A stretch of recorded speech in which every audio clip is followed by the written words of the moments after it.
Proud Boys and the White Ethnostate, How the Alt-Right is Warping the American Imagination by Alexandra Minna Stern.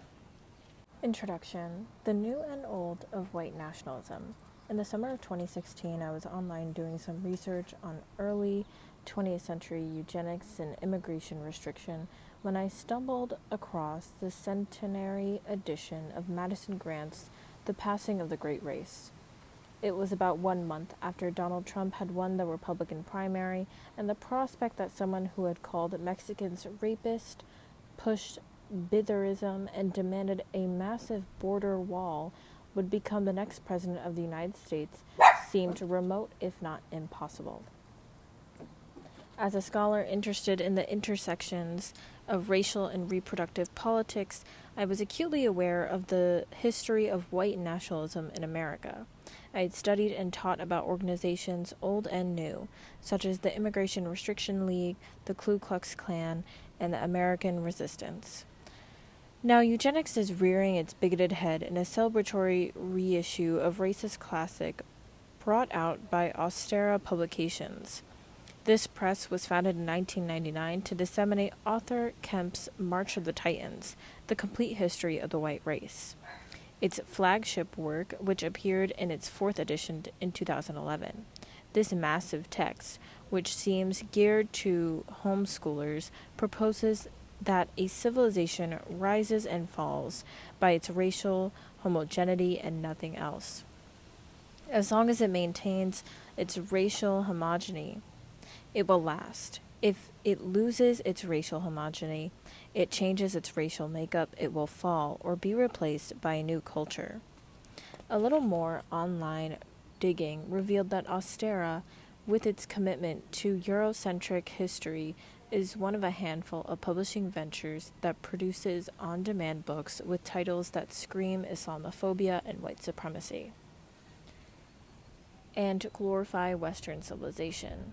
According to its website, Austera is named after the old High German goddess of spring, Auster, who represents the rebirth and fertility of ancient Europe, a trope redolent of blood and soil nationalism. Austera easily fit the profile of the publisher that would make The Passing of the Great Race newly available to its readers. The first edition of this tenacious book aimed to rank European races in history as groups according to physical, mental, and personality traits, and proposed 3 European races, Nordics, Alpines, and Mediterraneans, anointing the first and most advanced and comely. Beyond racist taxonomy, however, it sounded off eugenic warnings of a degenerate immigrant masses, of impending white suicide, and the disharmonies of miscegenation, alongside a plethora of early 20th century tracts about biological inferiority of every race and ethnic group save Northern Europeans. The Passing of the Great Race served as a folder for the 1924 Johnson-Reed Immigration Act, with set racial quotas on immigrants based on nationality. This legislation hardened existing bans on Asian immigrants, placed strict limits on arrivals from the Southern and Eastern Europe, and facilitated the formation of the U.S. border control. On the back cover of the centenary edition, Austera praises The Passing of the Great Race as a sweeping and classic study of racial anthropology and history that stands as a call to American whites to counter the dangers both from non-white and non-North European immigration. Today, white nationalists are updating this Eurocentric and xenophobic script. Indeed, Richard Spencer, who coined the term alt-right, is an adherent of Madison Grant. In a lengthy essay, Madison Grant and the American Nation, Spencer admires another one of Grant's books, The Conquest of a Continent, published in 1933, calling it a great history and a grand vision of biocultural struggle and evolution, in which ethnography comes alive.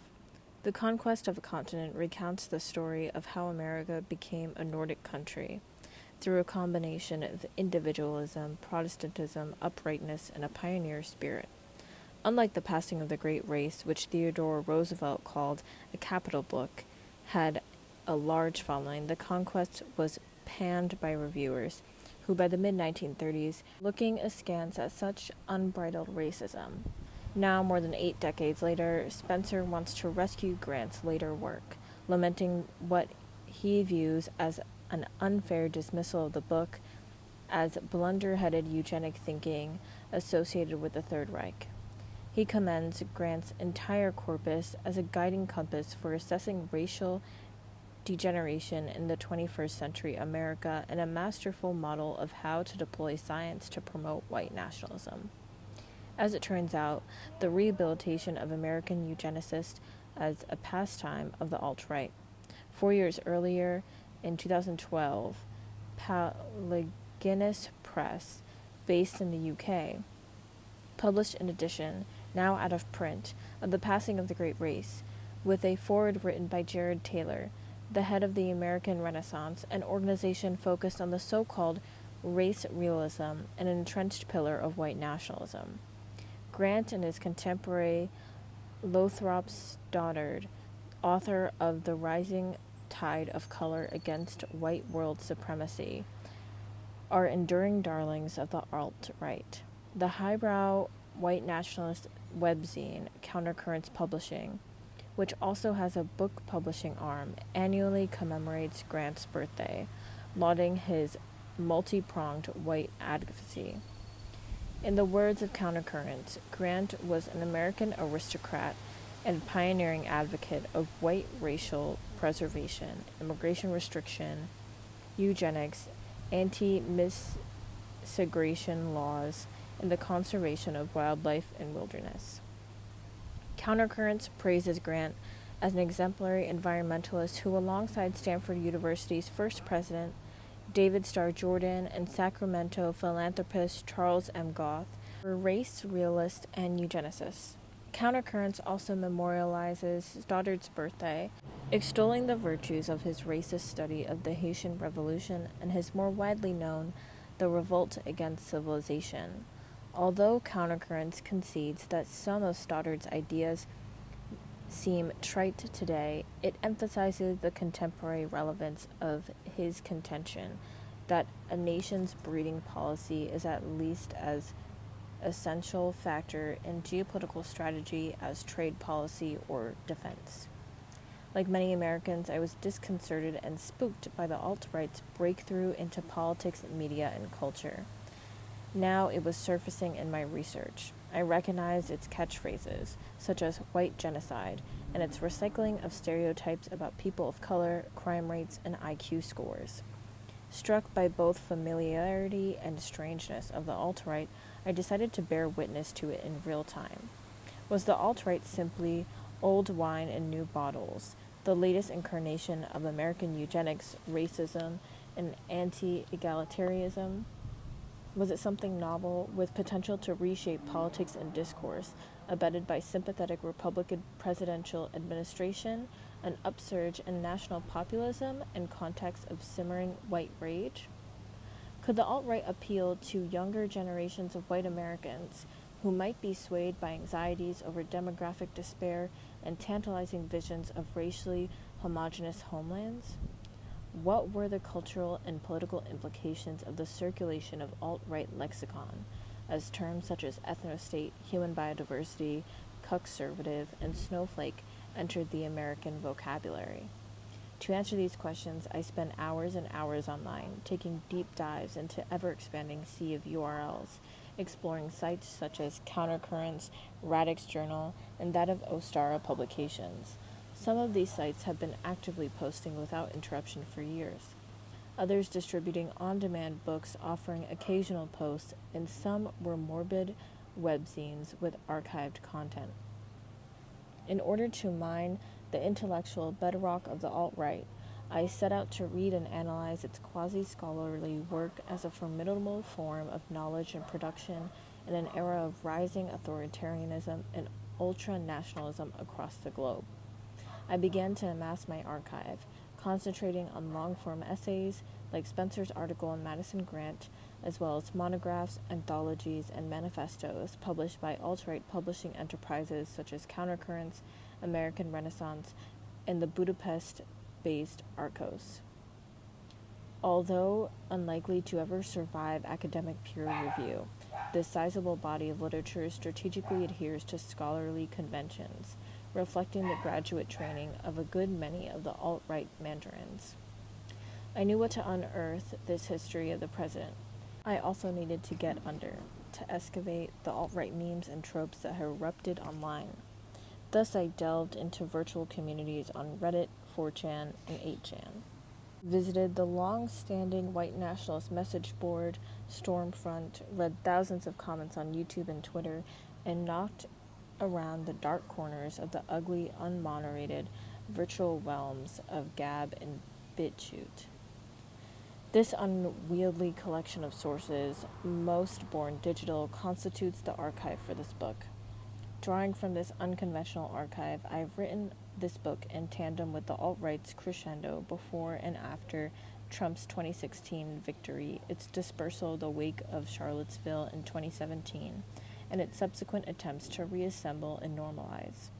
Due to the ongoing, if inconsistent, wave of deplatforming of some white nationalists, like Jared Taylor, and alt-right conspiracy pushers such as Alex Jones, some of the content I have accessed online has been blocked, removed, or suspended. Scattered fragments have been plumped from the depths of the Wayback Machine, an internet archive that has captured digital material since 1996. This makes the screenshots I captured and the video and audio content I transcribed crucial and effervescent evidence of the alt-right's recent history. The term alt-right dates to 2008, when paleoconservative Paul Gottfried, an emeritus professor of humanities in Elizabethtown College, used alternative right in a lecture to the H.L. McKen Society. Since the 1990s, paleoconservatives, mostly affiliated with right-wing Republican and pundit Patrick Buchanan, had roared about their abhorrence of liberals and distinguished themselves sharply from neoconservatives. A good many made up the right flank of libertarian Ron Paul's 2008 presidential campaign. After this electoral effort fizzled out, this contingent was eager for an alternative outside of the partisan mainstream. Gottfried channeled this yearning in his speech, declaring, "We are a part of an attempt to put together an independent intellectual right, one that exists without movement establishing funding, and one that our opponents will be delighted not to have to deal with." Soon after, Spencer, then the editor of Talkies magazine, cleverly shortened Gottfried's talk title, "The Decline and Rise of the Alternative Right," to alt-right. Over the few years, a motley crew of disaffected libertarians, paleoconservatives, and racialists of varying stripes, white separatists, supremacists, nationalists, and ethno-nationalists, men's rights activists and misogynists, like MGTOW, Men Going Their Own Way, neo-reactionaries, anti-Semites, and xenophobes with conspicuous animus against Latinos and Muslims gravitated to the alt-right mantle, finding common cause in its fledgling movement's rejection of establishment conservatism and its antipathy towards feminism and multiculturalism. A notably decentralized movement, the alt-right was decidedly white, male, and aggrieved. Its key figures feud about many things, but almost to a man, the alt-righters agreed that to have any modicum of success, they would have to cultivate a fresh image and shed Nazi insignias and KKK white hoods associated with white supremacy. As the popular vlogger Paul Ramsey, explained in early 2016, the alt-right was fundamentally identity politics for our people without the neo-Nazi baggage. The accelerant for the alt-right was the internet. It is impossible to grasp the alt-right prairie fire leading up to the 2016 election without taking stock of the pitched volume of activity that unfolded in chat rooms, message boards, and tweet storms in these months. Most notoriously, Pepe the Frog, a once Anthropomorphized frat boy depicted hanging with his video-playing buddies in the Boys Life comics became a corrupted in the digital corridors of 4chan and 8chan, claimed by Trump supporters and later identified by the Anti-Defamation League as a hate symbol. The alt-right was introduced on the electoral stage in Reno, Nevada in August 2006. At a campaign event, the Democratic Party presidential nominee, Hillary Clinton, decreed the latest incarnation of the vast right-wing conspiracy she had assailed 2 decades earlier.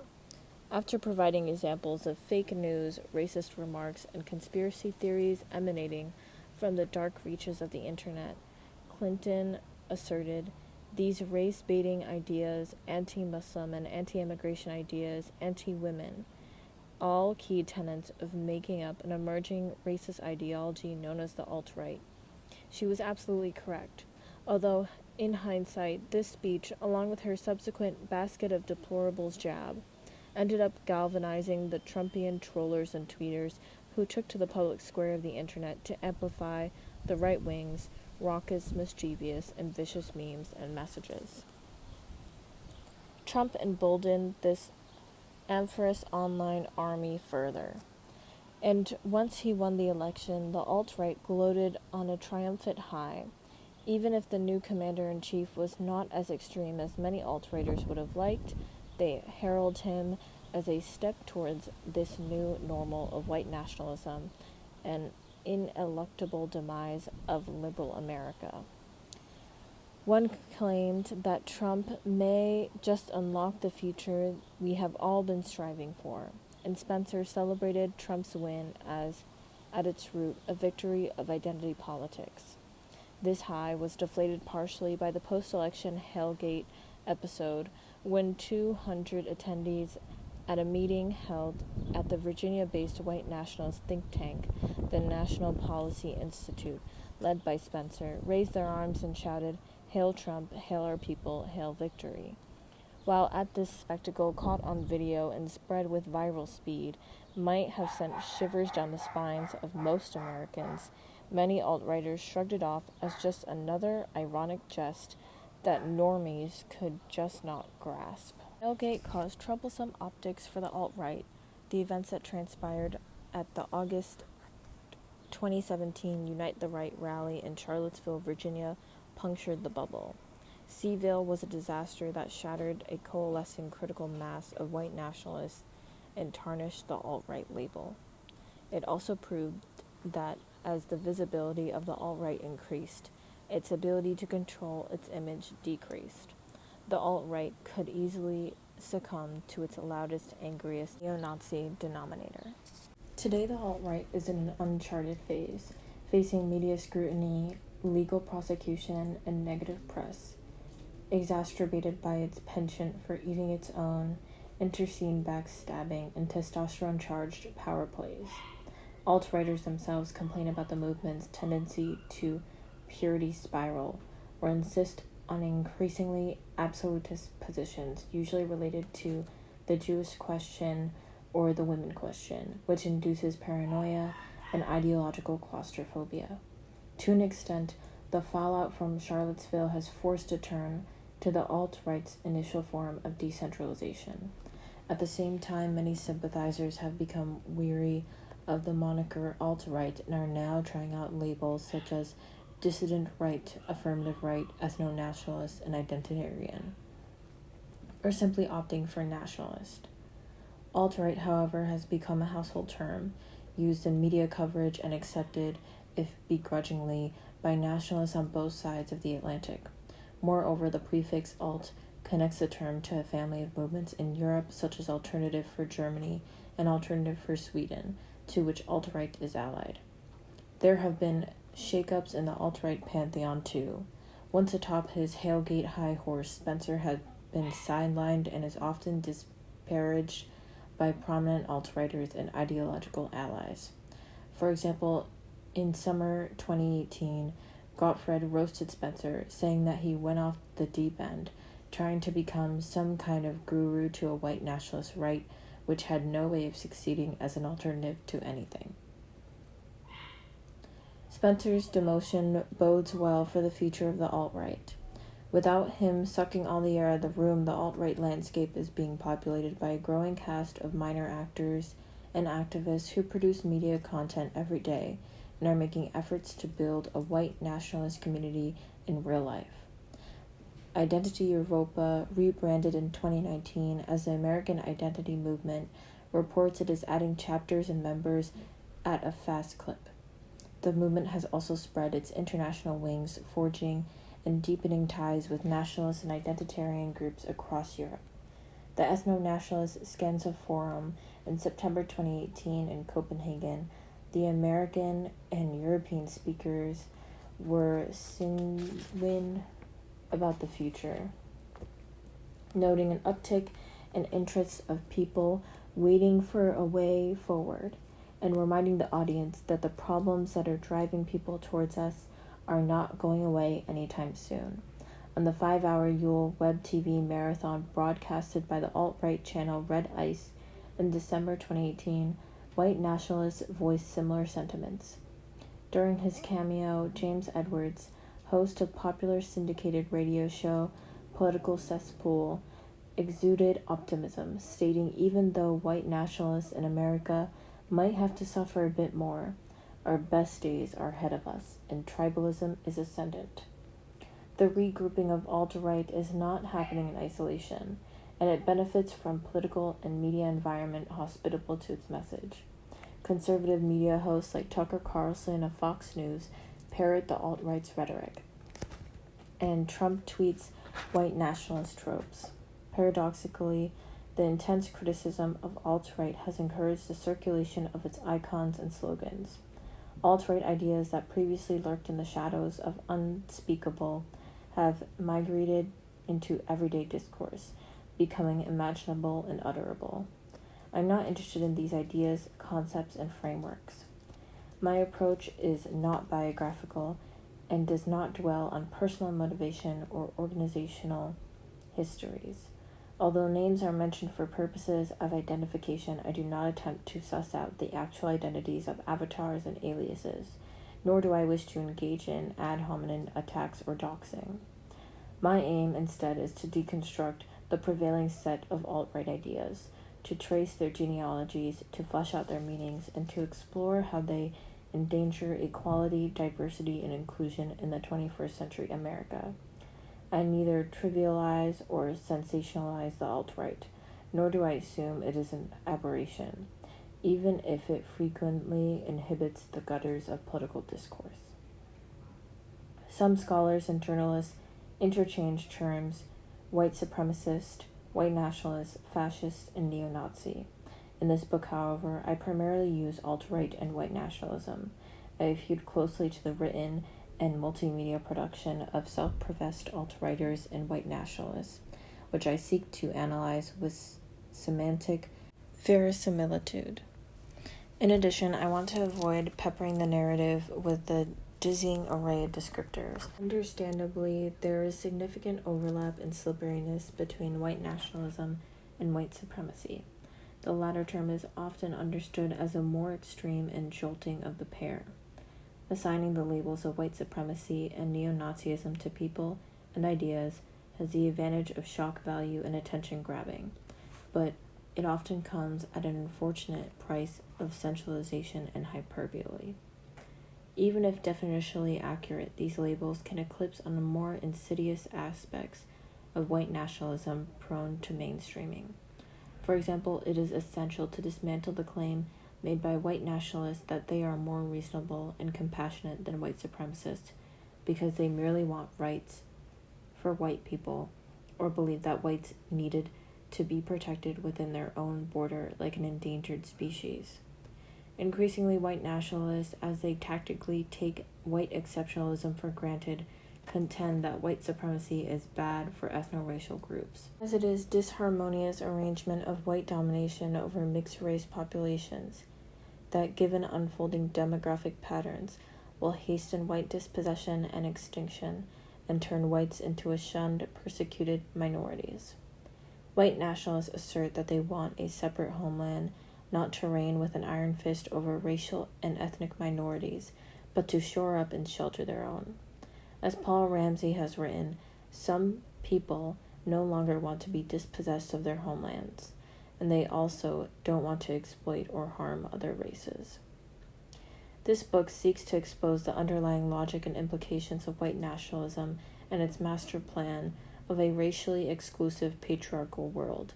Each chapter of The Proud Boys and White Ethnostate explores a core dimension of the alt-right and white nationalism, highlighting what makes the alt-right new and old.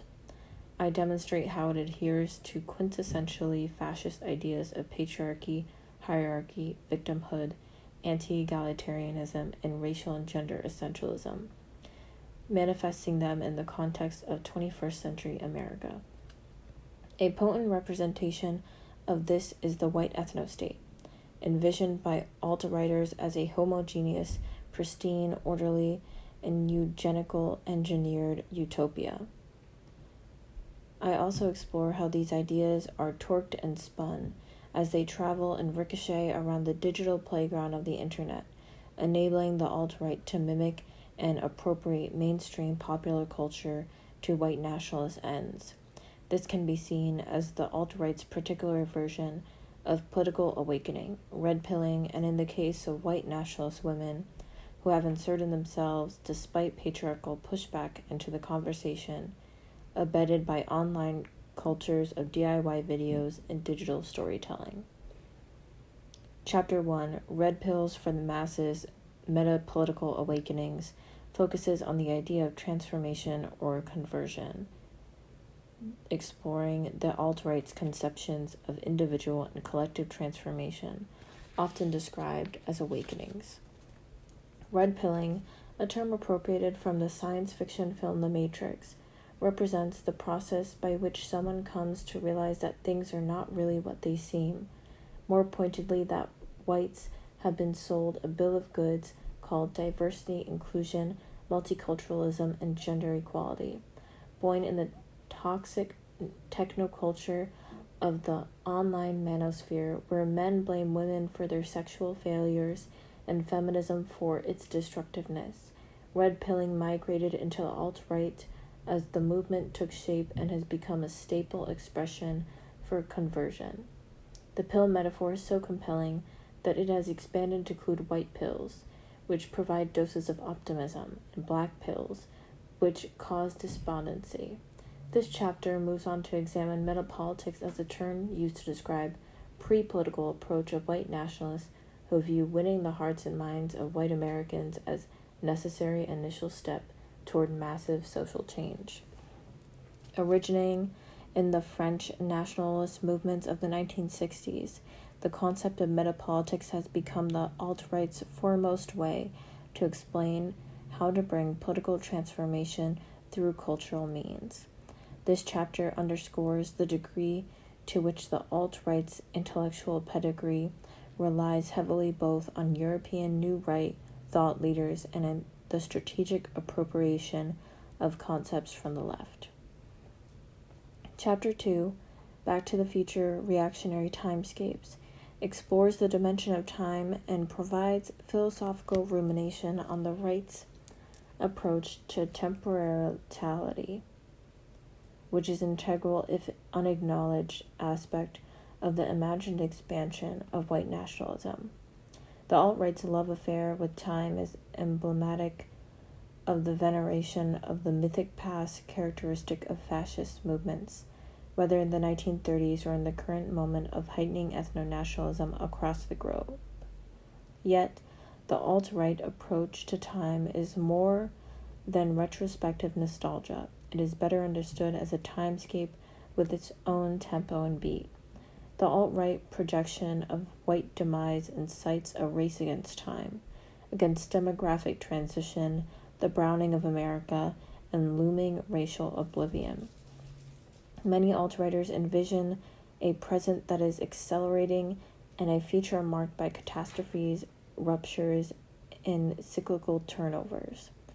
Informed by scholarship that examines how fascist and authoritarian regimes have utilized temporality to rationalize their presence and message, this chapter uses a curious motto of the Countercurrents publishing arm, Books Against Time, to illuminate the Nazi and fascist antecedents of the alt-right's ideal, cyclical emplotment of social change. I also address historical memory and amnesia of the context of the United States, elucidating why the alt-right has enshrined 1965 as the pivotal year of return. Overall, I argue that despite its seemingly abstract nature, upsetting white nationalist timescapes can be one of the most effective ways to push back against the alt-right vision of tomorrow. Chapter 3, White-topia, Ethnostate Dreaming, focuses on the ideas of place and belonging, looking closely at the paramount fantasy of white nirvana, the ethnostate.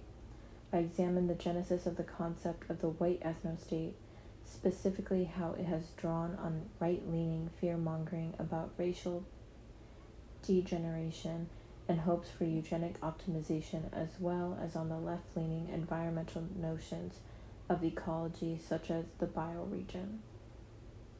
I look closely at the green and white nationalist literature that has influenced the conceptualization of the white ethnostate and its geographic attachment to the Pacific Northwest.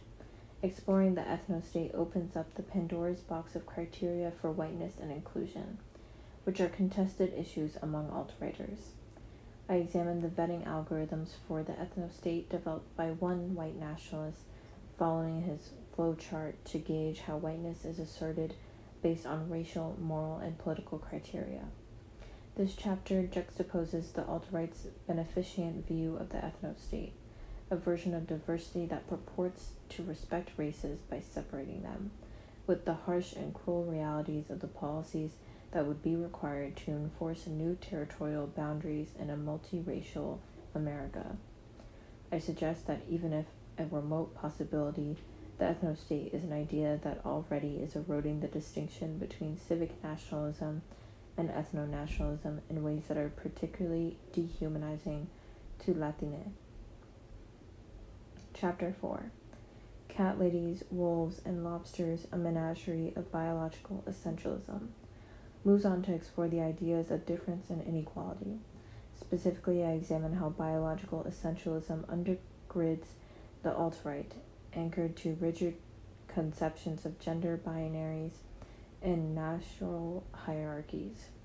Attention to essentialist logics helps to unveil similarities between alt-right and alt-light.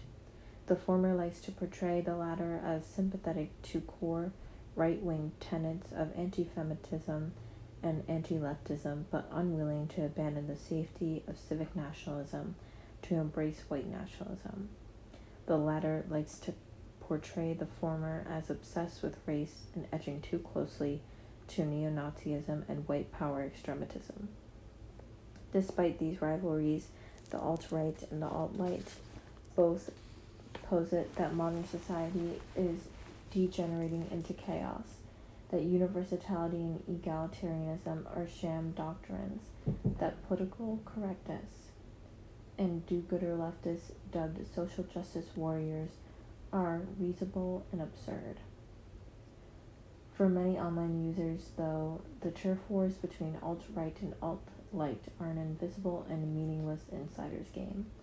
There is steady traffic across regions of the altverse, and red pills abound for those ready to scrap multiculturalism, liberalism, and feminism. I show that one of the bridges that spans the alt-light and alt-right is fathomless transphobia, undergirded by rigid paradigms of sex, gender, and biology. Chapter 5, Living the Trad Life, Babies, Butter, and Vanishing of Brie Fadou, focuses on the dimension of traditionalism explored through online activities of alt-right women on YouTube, Twitter, Gab, and other platforms. Alt-right women promote traditionalism in a movement that sharply limits their maneuverability. Although several prominent alt-right men point out that women have the ability to normalize nationalism in significant ways and raise alarm bells about the threat of white genocide among possible white converts, women's presence is disparate and scant.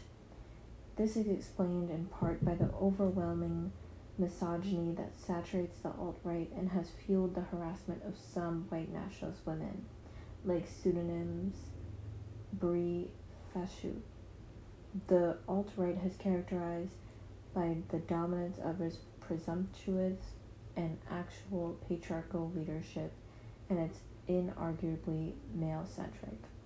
After all, a movement built on the premises of white male victimhood will concentrate on the rehabilitation of white men, on their metamorphosis from betas to alphas. Nevertheless, there is an ascent alt-right sisterhood that is vocal, uncompromising, and devoted to expanding white nationalist community.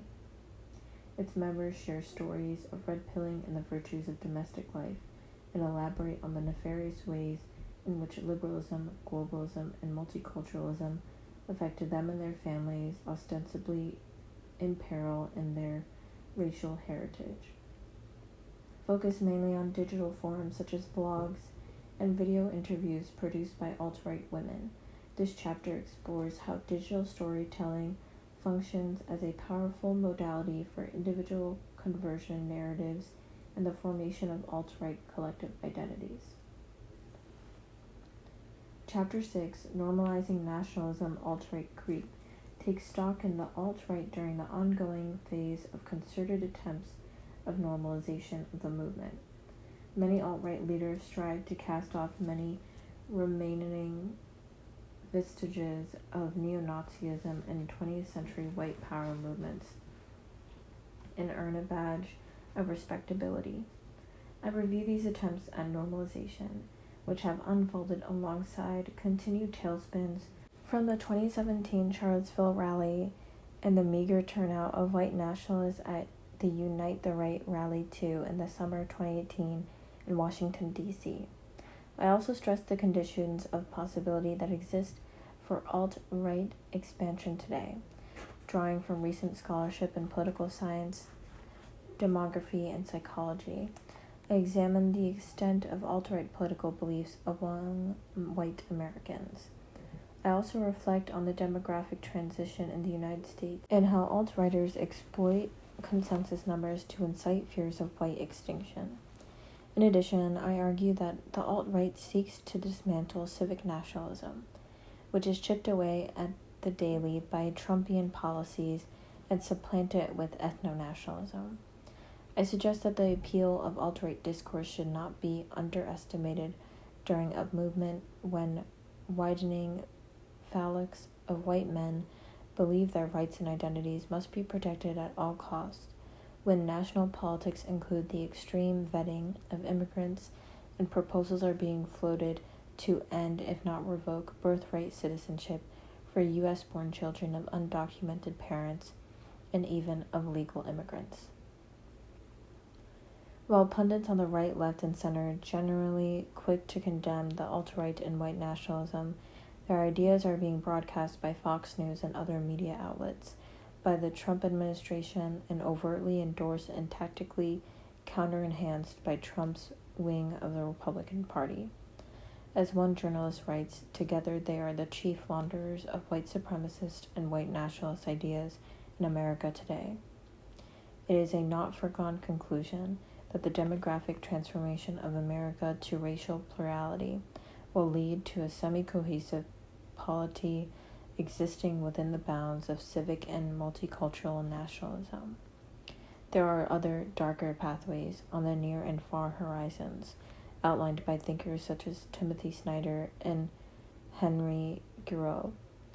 The contemporary movement is favorable to alt-right in America.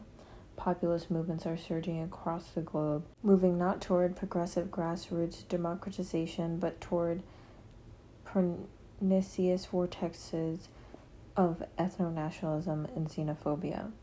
The alt-right is not synonymous with national populism, but it can take advantage of these dynamics to advance its goals, bolstered by Trump's authoritarian predilections.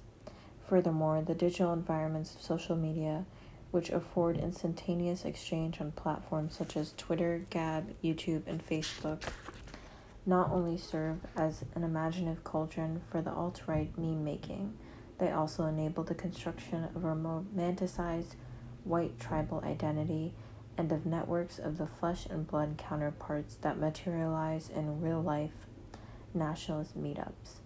Hannah Aldrich cautioned in the Etchman in Jerusalem that the unprecedented, once it has appeared, may become a precedent for the future. This book seeks to offer a lens through which to detect and disassemble precedents of the alt-right that have gained traction in discourse and culture and are an anathema to values of equality, justice, and democracy.